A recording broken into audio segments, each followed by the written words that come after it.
I'm Shelly Vaccaro, and this week is Cross Country Week with SHU Spotlight. Today we have Chris Connelly. So Chris, how does it feel to win your first meet? It was nice. Right now I'm kind of taking a more relaxed approach to the season. It's still really early, so right now I'm still kind of holding back a little bit and trying to save up for the end of the season when it really counts, but it was still nice to grab one now. Okay, well, I'm glad you won. I heard last year you came in third place, and now you finally got first. So what was the training different that helped you get to this first place win? I think it was just a little bit more experience this year and coming into the season in a little bit better shape, just building throughout the last couple of years. But I think I was just a little bit more comfortable with the situation. The race played out a little bit better, and it fell in my favor. Well, I'm glad to hear a success story comes out of that. So when you were younger, did you play any other sports, or was it always just cross country? Yeah, I actually played baseball and soccer when I was younger. I played baseball for like 10 or 11 years, and then just started really getting serious into running when I got into high school. And then I realized that I was actually pretty decent at running, so I decided to start focusing on that, and just kind of went from there. Were your parents runners? No, I'm actually pretty much the only runner in my family. And the only reason it really happened was because I missed soccer tryouts in middle school, and my dad was kind of like, oh, I think you should give cross country a shot. So I did, and then ended up working out in the long run. Do you ever miss playing like baseball and soccer?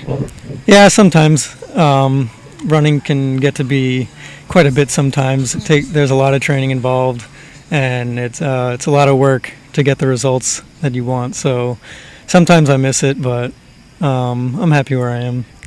Yeah, I know for me, running is, I have a hard time getting through it all the time. So what's your secret to getting through running every day for these big competitions?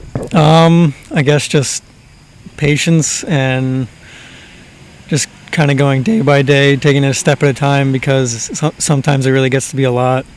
And if you just kind of let it all pile up and stress you out, then it can really get to you sometimes. But if you take it a step at a time and just in little pieces, it's not so bad. Okay. Well, thank you for the advice, and thank you for joining us on SHU Spotlight. Thank you. And now we have Brianna Castrogivanni. So Brianna, last year you won 2 NEC titles, one indoor for the 3,000 and 5,000, and one outdoor for the 3,000 steeplechase. Tell me a little bit about how you felt after training so long and then winning all of these titles.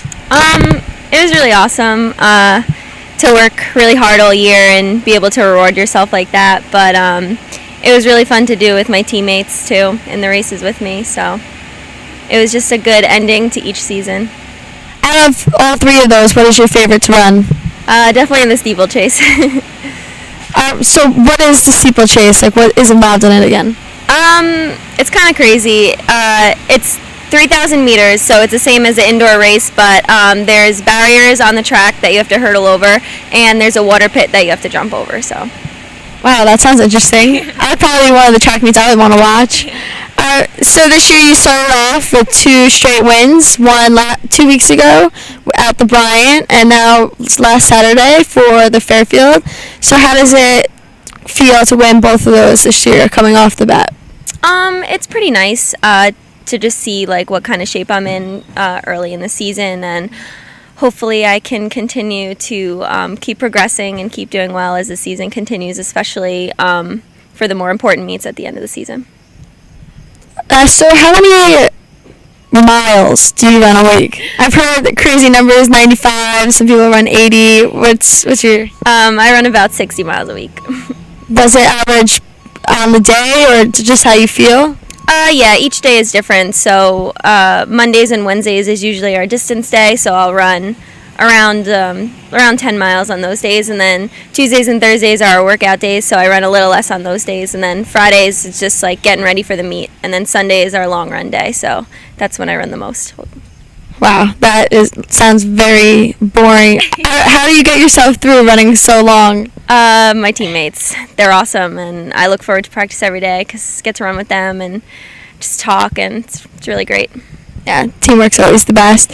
So, when you were back in high school, did you ever run anything else besides cross country? Did you play any team sports? No, I ran all throughout high school, but I didn't actually start running cross country until my senior year. So I'm still kind of new to the sport. So it's fun to come out here every year and just see what I can do. Seems like you're doing a great job at it. Is cross country something that's been run through the family, or you just picked it up because you saw that it was something you were interested in? No, actually, no one in my family runs. But I don't know. I tried a lot of other sports and just never found something that I really loved. And a bunch of my friends in high school ran track, so I just gave it a try, and I ended up really enjoying it. So I stuck with it. Well, thank you for joining us on SHU Spotlight. Thank you. Thanks for tuning in to this week's SHU Spotlight. You can follow us on Twitter at SHU Big Red. And I'm Shirley Vaccaro, and we'll see you next week.